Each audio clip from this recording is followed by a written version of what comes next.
Welcome back. Today, Betsy Mayotte, the president of the Institute of Student Loan Advisors, is here to answer student loan related questions. This question is, if during your default you become disabled, is there a contingency on how you're to pay your debt? So the nice thing about federal student loans is that there are discharges if something really bad happens, such as a permanent disability.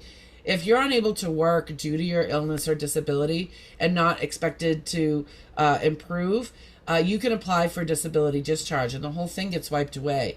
The place to go for information on that and to apply is disabilitydischarge.com, which, believe it or not, is the Department of Ed's website.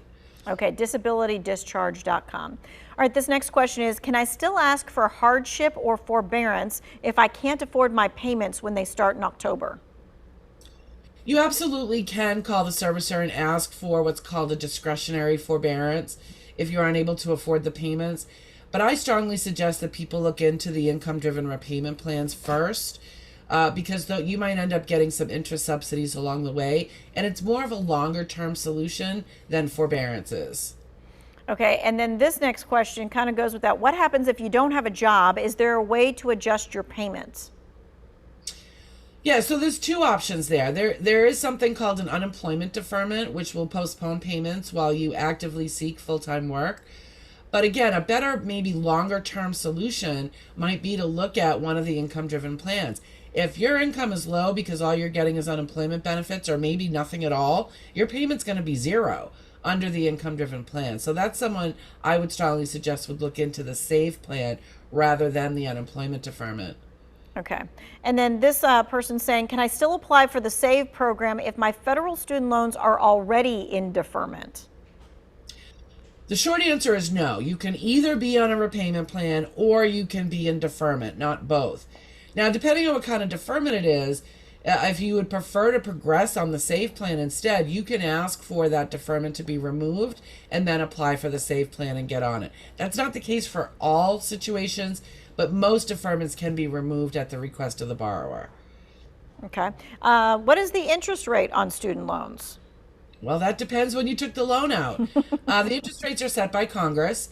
Any federal student loan that has been taken out since 2006 has a fixed interest rate, and the rate changes depending on when you took the loan out. So borrowers taking loans out now, so after July 1st of 2023, their rates are higher because of where we're at in the economy than people who took loans out last year.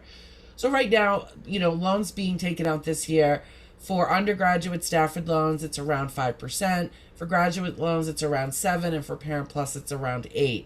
But say people who took loans out back in, say, 2008, it was a fixed rate of 6.8%.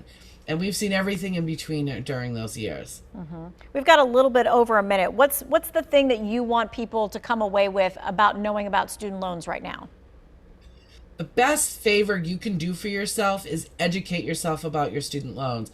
So many of the people we work with start off by saying that they're anxious or overwhelmed. But if you just spend, 45 minutes on the Student Aid website and read the things and play with the calculators, you're going to have a lot more confidence and be able to manage your student loans a lot more effectively.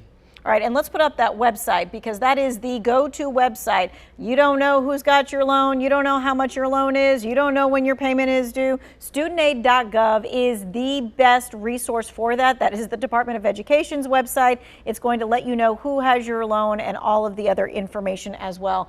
Betsy, thank you so much. As always, you are answering all of the questions that we need answered. We will have you back again for October when the payments actually start. Hey, if you missed any of this, this is what we want you to do. We want you to go to the WFNYnews2.com. Look in the Two Wants to Know section.